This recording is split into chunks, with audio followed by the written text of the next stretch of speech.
হরে কৃষ্ণা। ব্রহ্মা নিজের কোন ভুলের জন্য ভগবান শ্রীকৃষ্ণের কাছ থেকে ক্ষমা চাইলেন?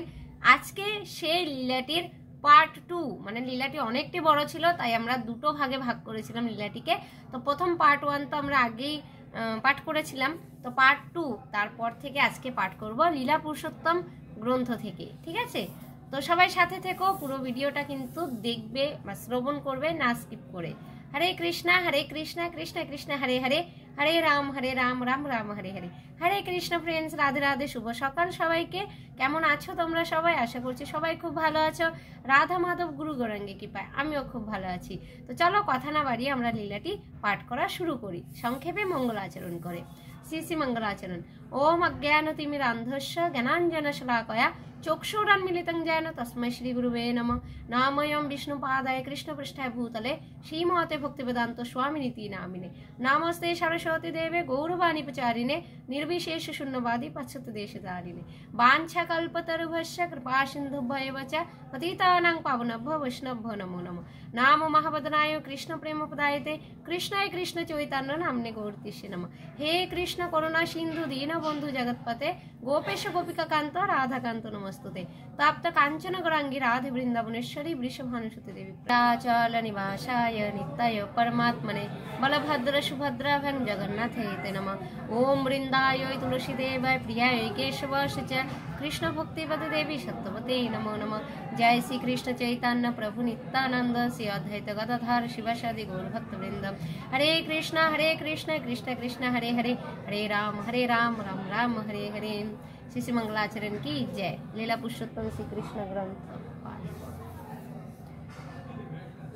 তো আগের পার্টে আমরা শ্রবণ করেছিলাম যে ব্রহ্মা বুঝতে পারেনি যে তিনি পরম পুরুষোত্তম ভগবান। উনি ভেবেছেন একজন গোয়ালা গোপ বালক রয়েছে, তো ওর আমি অ্যাকচুয়ালি জানতেন সবই, কিন্তু ভগবানের সঙ্গে একটু লীলা করার জন্য বা এই ভক্তদেরকে আনন্দ দেওয়ার জন্য ভগবানরা আর ভগবানের শুদ্ধ ভক্তরা এরকম লীলা করে থাকেন, তাই না? তো তার জন্য শ্রীকৃষ্ণর যে আরো বন্ধুরা ছিল, সখারা ছিল, তারপরে গোবৎসরা ছিল, সবাইকে ব্রহ্মা 1 বছরের জন্য নিজের এক যোগমায়ার দ্বারা, নিজের মায়া শক্তির দ্বারা একটা জায়গা তৈরি করেছিলেন, ওইখানে রেখে দিয়েছিলেন। তো তারপর উনি এসে দেখলেন যে কৃষ্ণের কি অবস্থা, কিন্তু এসে দেখলেন যে কৃষ্ণ নিজের থেকেই সমস্ত গোপ বালকদের সৃষ্টি করেছেন, নিজের থেকে প্রকাশ করেছেন সমস্ত গোবৎসদের।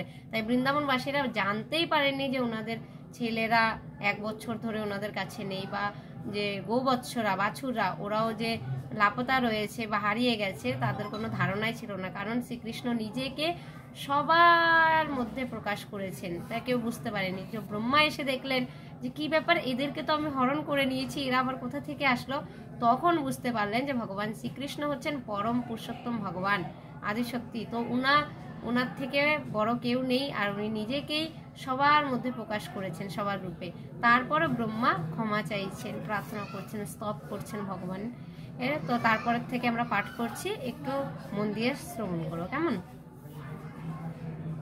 ব্রহ্মা এখানে খুব জোর দিয়ে বললেন যে পরমেশ্বর ভগবানের অচিন্ত শক্তিকে স্বীকার না করলে পরম সত্যকে যথাযথভাবে উপলব্ধি করা যায় না। তিনি বললেন, হে ভগবান, সব কিছু ছেড়ে দিয়ে কেবল আমার স্বচক্ষে দেখা আজকের ঘটনা সম্বন্ধে বিবেচনা করলেই কি বোঝা যায় না যে সেই সবই হচ্ছে আপনার অচিন্ত শক্তি? প্রথমে আমি আপনাকে একাকী দর্শন করলাম, তারপর আপনি আপনার গোপ সখা রূপে, গোবৎস রূপে এবং বৃন্দাবনের সমস্ত উপকরণ রূপে নিজেকে প্রকাশিত করলেন। তারপরে আমি আপনার গোপ সখাদের চতুর্ভুজ বিষ্ণু মূর্তি রূপে দর্শন করলাম এবং দেখলাম যে স্বর্গের দেবদেবীরা এবং প্রকৃতির সবকটি উপাদান মূর্ত হয়ে আপনার পূজা করছে, এমনকি আমিও আমাকে আপনার পূজা করতে দেখলাম। তারপরে তারা আবার গোপ বালকের রূপ পরিগ্রহ করলেন, কিন্তু আপনি আগের মতো একই রয়ে গেলেন। এর অর্থ কি এই নয় যে আপনি হচ্ছেন সবকিছুর উৎস পরমেশ্বর ভগবান এবং আপনার থেকেই সবকিছু প্রকাশিত হয় এবং সবকিছু আপনাতেই প্রবিষ্ট হয়, কিন্তু আপনার কোনো পরিবর্তন হয় না? যারা আপনার অচিন্ত শক্তি সম্বন্ধে অবগত নয় তারা বুঝতে পারে না যে আপনি সৃষ্টিকর্তা ব্রহ্মা, পালনকর্তা বিষ্ণু এবং সংহারকর্তা শিব রূপে নিজেকে প্রকাশিত করেন। যাদের যথার্থ জ্ঞান নেই তারা মনে করে যে ব্রহ্মা সৃষ্টিকর্তা, বিষ্ণু পালনকর্তা এবং শিব হচ্ছেন সংহারকর্তা। প্রকৃতপক্ষে আপনি হচ্ছেন সব কিছুর সৃষ্টিকর্তা, পালনকর্তা এবং সংহারকর্তা। তেমনি বিভিন্ন অবতার রূপে আপনি নিজেকে প্রকাশ করেন। দেবতাদের মধ্যে আপনি বামন দেব রূপে, ঋষিদের মধ্যে পরশুরাম রূপে, মানুষদের মধ্যে আপনি এই রূপ শ্রীকৃষ্ণ রূপে বা শ্রী রামচন্দ্র রূপে, পশুদের মধ্যে বরাহ অবতার রূপে এবং জলচরদের মধ্যে মৎস্য অবতার রূপে আপনি নিজেকে প্রকাশিত করেন। কিন্তু তবুও আপনি অরূপ, আপনি সর্ব অবস্থাতেই নিত্য। সাধুদের পরিত্রাণ করবার জন্য এবং দুষ্কৃত্যকারীদের বিনাশ করবার জন্য আপনি আপনার অচিন্ত শক্তির প্রভাবে প্রকট হন। হে আমার প্রভু, হে সর্বব্যাপক পরমেশ্বর ভগবান, হে পরমাত্মা, হে যোগেশ্বর, হে ত্রিলোকে আপনার দিব্য লীলাসমূহ সম্বন্ধে কেউই যথাযথভাবে অবগত হতে পারে না। আপনি যে কিভাবে আপনার যোগমায়ার প্রভাবে বিস্তার করেন, অবতার রূপে অবতরণ করেন এবং আপনার অপ্রাকৃত লীলাবিলাস করেন, তা কেউই বুঝতে পারে না। হে প্রভু, সমস্ত জড় সৃষ্টি হচ্ছে একটি মুহূর্তের স্বপ্ন মাত্র এবং এই অনিত্য অস্তিত্ব কেবল মনকে আলোড়িত করে, যার ফলে উৎকণ্ঠায় আমাদের জীবন ভরে ওঠে। এই জড় জগতে বেঁচে থাকার অর্থ হচ্ছে কেবল দুঃখ কষ্ট ভোগ করা। কিন্তু তবুও যেহেতু এই জড় জগৎ আপনার থেকে প্রকাশিত হয়েছে, তাই এই জগতে এই অনিত্য অস্তিত্ব সুখদায়ক বলে মনে হয়, কেননা আপনি সৎ, চিত এবং আনন্দময়। তাই আমি এখন বুঝতে পারছি যে আপনি হচ্ছেন পরমাত্মা, পরম সত্য এবং আদি পুরুষ। যদিও অনন্ত কোটি বিষ্ণু রূপে, অনন্ত কোটি জীব রূপে আপনার অচিন্ত দিব্য শক্তির মাধ্যমে আপনি নিজেকে প্রকাশিত করেছেন, তবুও আপনি হচ্ছেন একম বা দ্বিতীয়ম পরমেশ্বর। আপনি হচ্ছেন পরমাত্মা। অসংখ্য জীব হচ্ছে কেবল অগ্নি থেকে অদ্ভুত স্ফুলিঙ্গের মতো আপনার বিভিন্ন অংশ। হে প্রভু, ভ্রান্তিবশত জ্ঞানীরা পরমাত্মাকে নির্বিশেষ বলে মনে করে, কিন্তু আমি দেখছি যে আপনি পরম আত্মা এবং আপনি হচ্ছেন আদি পুরুষ। অল্প জ্ঞান সম্পন্ন মানুষেরা মনে করতে পারে যে আপনি নন্দ মহারাজের পুত্র, তাই আপনি আদি পুরুষ হবেন কি করে। তারা মনে করতে পারে যে আপনি একজন সাধারণ মানুষের মতো জন্মগ্রহণ করেছেন, কিন্তু তারা আপনার অপ্রাকৃত লীলা বুঝতে পারে না বলেই এরকম ভ্রান্ত ধারণার বশবর্তী হয়। আমি এখন বুঝতে পেরেছি যে আপনি হচ্ছেন প্রকৃত আদি পুরুষ। নন্দ মহারাজের পুত্র হওয়া সত্ত্বেও আপনি হচ্ছেন আদি পুরুষ এবং সেই সম্বন্ধে আমার কোনো সংশয় নেই। আপনি হচ্ছেন পরম সত্য।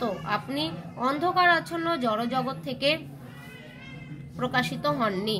আপনি হচ্ছেন আদি ব্রহ্মজ্যোতি এবং জড় জগতের চন্দ্র, সূর্য আদি ভাস্বর গ্রহ সমূহের উৎস।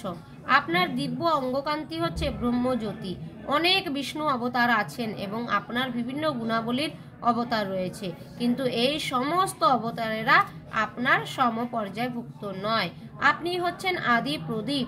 অন্য সমস্ত অবতারের মধ্যে আদি প্রদীপের মতো গুণাবলী থাকতে পারে, সমান শক্তি থাকতে পারে, কিন্তু আদি প্রদীপটি হচ্ছে সমস্ত আলোকের মূল কারণ। যেহেতু আপনি এই জড়া প্রকৃত জাত নন, তাই এই জড় সৃষ্টির প্রলয়ের পরেও আপনি থাকেন। যেহেতু আপনি হচ্ছেন আদি পুরুষ, তাই বৈদিক উপনিষদ গোপাল তাপনী এবং সংহিতায় আপনাকে গোবিন্দম আদি পুরুষম বলে বর্ণনা করা হয়েছে। আপনি হচ্ছেন আদি পুরুষ, সর্বকারণের পরম কারণ। ভগবদ গীতাতেও বর্ণনা করা হয়েছে যে আপনি হচ্ছেন ব্রহ্মজ্যোতির উৎস। কারোরই মনে করা উচিত নয় যে আপনার দেহ একটা সাধারণ জড় দেহের মতো। আপনার দেহ অক্ষয়, অবিনশ্বর, জ্ঞানময় এবং আনন্দময়। যশোদানন্দন রূপে বা গোপীনাথ রূপে আপনার সমস্ত লীলাবিলাস কখনোই জড় গুণের দ্বারা কলুষিত হয় না, তাই আপনার নাম নিরঞ্জন। যদিও আপনি নিজেকে এই সমস্ত গোপসখা এবং গোবৎস রূপে প্রকাশ করেছেন, তবুও আপনার অপ্রাকৃত শক্তি হ্রাস পায়নি। আপনি সর্বদাই পূর্ণ।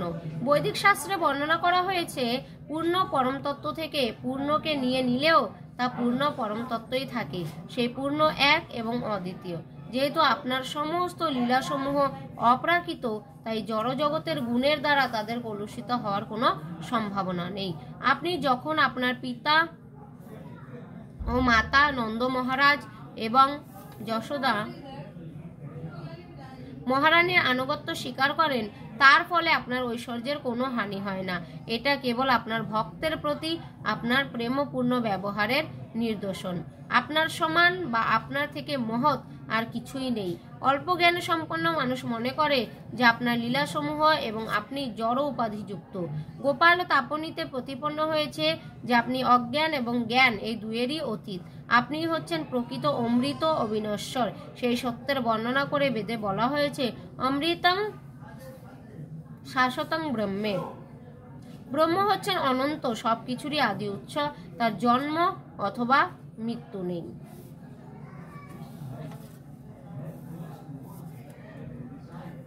যে জীব অতি অল্প মাত্রাতেও আপনার প্রতি ভক্তি পরায়ণ হয়েছেন, তিনি আপনার মহিমা উপলব্ধি করতে পারেন। ভক্তিপদ অবলম্বন না করে যারা ব্রহ্মজ্ঞান লাভের এবং পরমাত্মা উপলব্ধির প্রচেষ্টা করেছেন, তারা আপনাকে জানতে পারেন না। কেউ নির্বিশেষবাদীদের মহান গুরু হতে পারে, অথবা বনে বা পাহাড়ের গুহায় গিয়ে বহু বছর ধরে তপস্বী জীবন যাপন করে ধ্যান করতে পারে, কিন্তু ভক্তিযুক্ত সেবা ব্যতীত তারা কখনোই আপনার মহিমা উপলব্ধি করতে পারবে না। আপনার প্রতি ভক্তি পরায়ণ না হলে তারা বহু বছর ধরে ব্রহ্মজ্ঞান লাভ এবং পরমাত্মা উপলব্ধির চেষ্টা করলেও সিদ্ধি লাভ করতে পারবে না। হে প্রিয় প্রভু, আমি প্রার্থনা করি যে জন্ম জন্মান্তরে আমি যেন আপনার অনুগত ভিত্ত হওয়ার সৌভাগ্য অর্জন করতে পারি। যেখানেই আমি থাকি না কেন, আমি প্রার্থনা করি যে আমি যেন সর্বদাই আপনার সেবা করে যেতে পারি। ভবিষ্যতে আমি কি রকম জীবন লাভ করব তা নিয়ে আমার কোনো ভাবনা নেই, কেননা আমি দেখতে পাচ্ছি যে গোবৎস রূপে, গোপ সখা রূপে আপনার ভক্তরা সর্বক্ষণ আপনার অপ্রাকৃত সেবা করার এবং আপনার সঙ্গ লাভ করার পরম সৌভাগ্য অর্জন করেছে। তাই আমি কামনা করি আমি যেন তাদের মতো হতে পারি। এই অতি উন্নত ব্রহ্মার পদে আর আমার কোনো স্পৃহা নেই, কেননা তা আমাকে অজ্ঞানের অন্ধকারে আচ্ছন্ন করে রেখেছে। বৃন্দাবনের গোপিকারা এবং গাভীরা এত সৌভাগ্যবতী যে তারা আপনাকে তাদের বুকের দুধ দান করেছে। যে সমস্ত মানুষ মহান যজ্ঞের অনুষ্ঠান করছেন, আপনার উদ্দেশ্যে প্রভূত ধন সম্পদ উৎসর্গ করছেন, তারাও আপনাকে জানতে পারেন না, কিন্তু নির্মল চিত্তে আপনার প্রতি ভক্তি পরায়ণ হওয়ার ফলে এই সমস্ত গ্রাম্য মহিলারা এবং গাভীরা আপনাকে তাদের অতি আপনজন হিসাবে তাদের কাছে পেয়েছে এবং তাদের বুকের দুধ দিয়ে আপনার সন্তুষ্টি বিধান করছেন। আপনি পরম তৃপ্তি সহকারে তাদের দুধ পান করছেন, কিন্তু সেই সমস্ত যজ্ঞকারীর অনুষ্ঠান আপনার তৃপ্তি সাধন করতে পারেনি। নন্দ মহারাজের মা যশোদার এবং এই বৃন্দাবনের গোপগোপীদের সৌভাগ্য দর্শন করে আমি বিস্ময়ান্বিত হয়েছি, কেননা আপনি পরম সত্য পরমেশ্বর ভগবান এখানে আপনার পরম প্রেমাস্পদ রূপে বিরাজ করছেন। হে প্রিয় প্রভু, ব্রজবাসীরা যে কত ভাগ্যবান তা কেউ কল্পনাও করতে পারে না। আমরা হচ্ছি দেবতা, জীবের বিভিন্ন ইন্দ্রিয়ের নিয়ন্তা, এবং সেই সৌভাগ্য লাভে আমরা গর্বিত, কিন্তু এই সমস্ত ব্রজবাসীদের সৌভাগ্যের সঙ্গে আমাদের সৌভাগ্যের কোনো তুলনা হয় না, কেননা তারা সর্ব অবস্থাতেই আপনার উপস্থিতি ও সঙ্গ উপভোগ করছেন। ইন্দ্রিয় সমূহের নিয়ন্তা বলে আমরা গর্বান্বিত হতে পারি, কিন্তু ব্রজবাসীরা এতই উচ্চ স্তরে অধিষ্ঠিত যে তারা আমাদের নিয়ন্ত্রণের অধীন নন, তারা আপনার সেবার মাধ্যমে তাদের ইন্দ্রিয় উপভোগ করছেন। তাই আপনি যদি কৃপা করে পরবর্তী জীবনে আমাকে বৃন্দাবনে জন্মলাভ করার সৌভাগ্য প্রদান করেন, তাহলে আমি নিজেকে পরম ভাগ্যবান বলে মনে করি। বৃন্দাবনের শুদ্ধ ভক্তদের সঙ্গে অন্য ভক্তদের পার্থক্য হচ্ছে যে বৃন্দাবনবাসীদের কৃষ্ণ সঙ্গের লাভের বাসনা ছাড়া আর কোনো বাসনা নেই।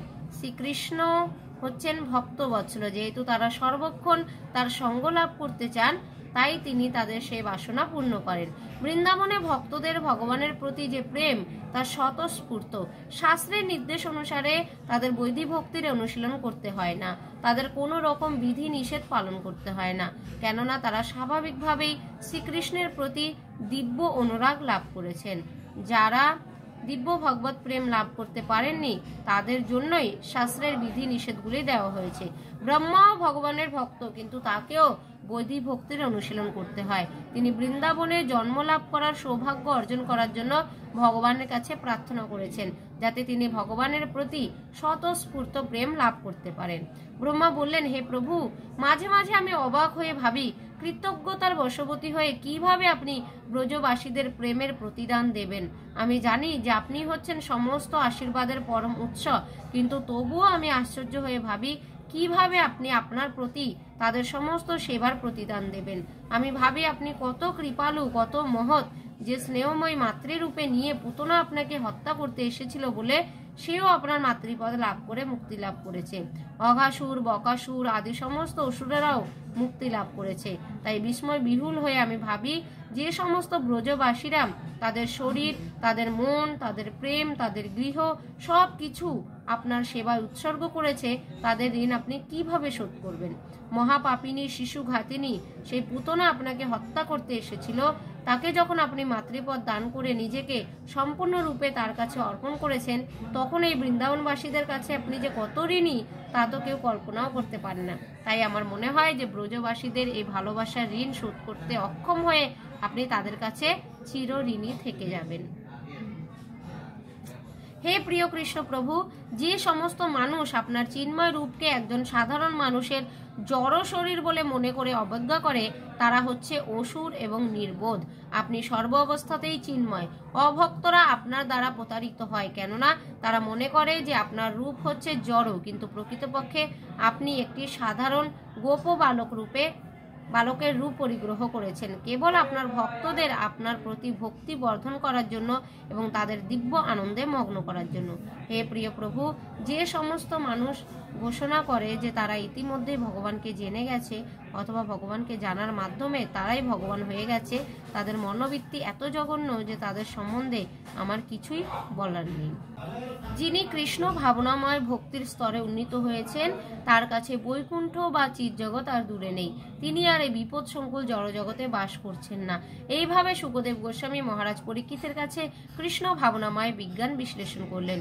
শুকদেব গোস্বামী মহারাজ পরীক্ষিতকে ব্রহ্মার স্তব শোনালেন। তার গোপসখাদের সঙ্গে সরোবরের তীরে বনভোজন এবং তার প্রতি ব্রহ্মার স্তব সবই চিন্ময়। যারা এই লীলাবিলাস শ্রবণ করেন তাদের সমস্ত পারমার্থিক কামনা বাসনা পূর্ণ হয়। এইভাবে শ্রীকৃষ্ণের বাল্যলীলা বৃন্দাবনে বলরাম সহ সখাদের সঙ্গে লীলাবিলাস বর্ণিত হয়েছে। ইতি লীলা পুরুষোত্তম শ্রীকৃষ্ণ গ্রন্থের শ্রীকৃষ্ণের প্রতি ব্রহ্মার স্তব নামক 14 অধ্যায়ের ভক্তিবেদান্ত তাৎপর্য সমাপ্ত হলো। হরে কৃষ্ণ কৃষ্ণ কৃষ্ণ হরে হরে, হরে রাম রাম রাম হরে হরে। তো তোমাদের এই লীলাটি শ্রবণ করে কেমন লাগলো অবশ্যই কিন্তু জানাবে কমেন্ট করে, আর ভালো লাগলে লাইক শেয়ার কমেন্ট করে পাশে থেকো। তো আজকের ভিডিও এখানে শেষ করছি, দেখা হচ্ছে পরের নেক্সট ভিডিওতে পরবর্তী ভগবান শ্রীকৃষ্ণের লীলা নিয়ে। হরে কৃষ্ণ, সবাই ভালো থাকবে, সুস্থ থাকবে, কৃষ্ণ ভাবনাময় থাকবে। হরে কৃষ্ণ, রাধে রাধে।